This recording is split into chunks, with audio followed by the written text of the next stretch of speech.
Hello, everybody, and welcome back to the Texas Podcast. Today we're going to be talking about the Battle of Concepcion.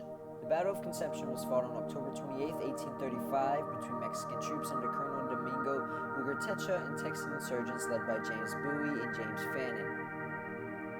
The newly organized Texian army determined to put a decisive end to Mexican control over Texas. They began marching towards San Antonio de Bejar on October 13, 1835.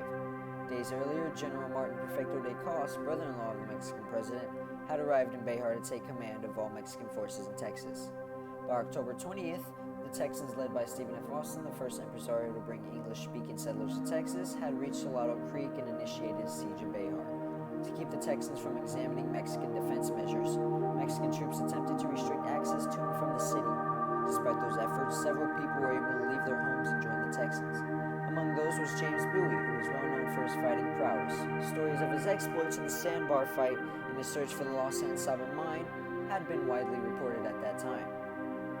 On October 22nd, Austin named Bowie a colonel and gave him joint command of the 1st Battalion with Captain James W. Fannin. Before nightfall, the 1st Battalion began a reconnaissance mission to evaluate the former missions around San Antonio as potential campsites. Locals familiar with the area, Juan Seguin and his Texans, would guide the men along the river. After investigating 3 of the missions, Bowie and Fannin selected Mission San Francisco de la Espada as the most promising campsite. The rest of the Texan army joined them there early on October 27th. Eager to move close to Bejar, Austin immediately sent Bowie and Fannin to find a good defensive spot for the army to rest that night. Bowie and Fannin were accompanied by 90 soldiers, divided into 4 companies led by Captains Andrew Briscoe, Robert Coleman, Michael Goheen, and Valentin Bennett. The group took a northerly route following the San Antonio River past Mission San Juan and San Jose. Along the way, they encountered a small party of Mexican scouts who retreated to Bejar after a brief skirmish. Approximately 2 miles from the San Antonio de Bejar and 6 miles from the Texan camp at Espada, the Texan scouting party stopped at Mission Concepcion. 500 yards west of the mission, the San Antonio River curved into a small horseshoe shape, with the 2 sides of the river's curve approximately 100 yards apart. According to historian Alan Barr, trees shaded both of the broad river bottom, which lay about 6 feet below the level of the rolling prairie nearby. Rather than return immediately to Austin as their orders specified, Bowie and Fannin instead sent a courier to bring Austin directions to Concepcion. The next day, an angry Austin issued a statement threatening officers who chose not to follow orders with a court-martial. The Texan scouting party divided into 2 camps. Fannin supervised 49 men at the south part of Horseshoe Bend, while Bowie and the remaining men camped at the northern part of the bend. Any Mexican force coming from the north would be caught in their own crossfire. Pickets were stationed around the area and in the mission tower, which offered greater visibility.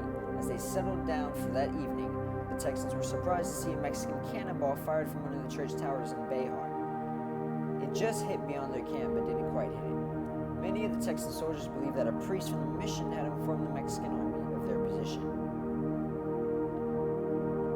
Hoping to neutralize the Texan force at Concepcion before the remainder of the Texan army arrived, Cos ordered Colonel Domingo Ugartecha to lead an early morning assault on October 28th at 6 a.m.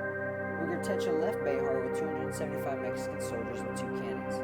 Heavy fog delayed their approach, and the Mexican soldiers did not reach Concepcion until around 7:30 a.m. or 8.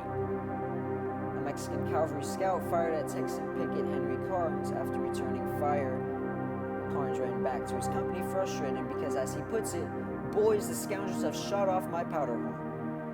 The Texans took refuge in the gully, firing from its edge before dropping the 6 feet down to the river level to reload.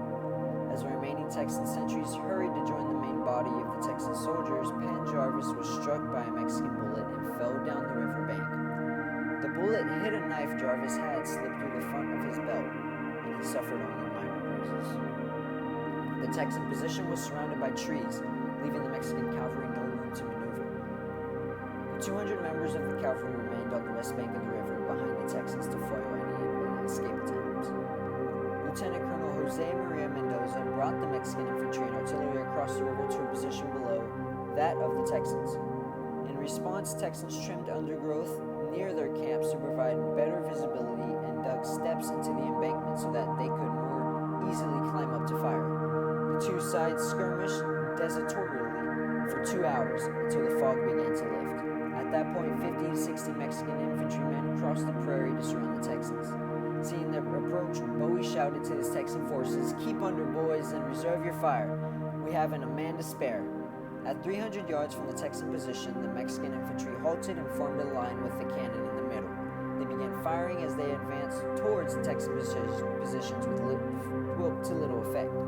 For the most part, the Mexican volleys passed over the heads of the Texans. According to Texan Noah Smithwick, grape shots and canister thrashed down the pecan trees overhead, raining a shower of ripe nuts down on us. And I saw men picking them up and eating them with as little concern as if they were being shaken down by a northerner. In his official report to Austin, Bowie remarked that the discharge from the enemy was one continued blaze of fire, whilst that from our lines was more slowly delivered, but that with good aim and deadly effect. The Mexican infantry were assigned Brown Bess muskets, which had a maximum range of only 70 yards compared to the 200 yards effective range of the Texan long rifles. The Texans were short of ammunition, however, and although Mexican ammunition was plentiful, it was poor quality. In several cases, Mexican musket balls bounced off Texan soldiers, causing little damage other than a bruise. When Mexican officers ordered a charge on the South Bend held by Fannin, Bowie sent Colesman Company to help. Most of the Texan reinforcements maneuvered to their new position from below the river bank, but several rose from cover and dashed across the prairie. One of them, Richard Andrews, was hit in the side with a grape shot and died several hours after the battle. As the reinforcements reached the southern part of the horseshoe, the Mexican infantry fell back, leaving the cannon within 100 yards of the Texans. Texans redirected their fire to the cannoneers.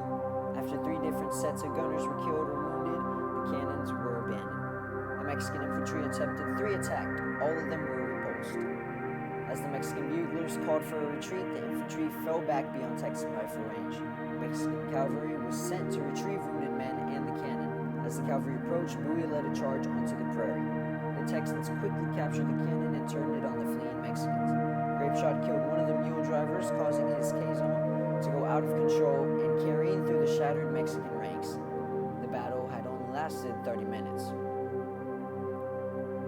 Austin had intended to reunite the 2 parts of his army early on October 28th, but the group camping at Mission Espada had delayed their departure to unsuccessfully pursue a company that had deserted.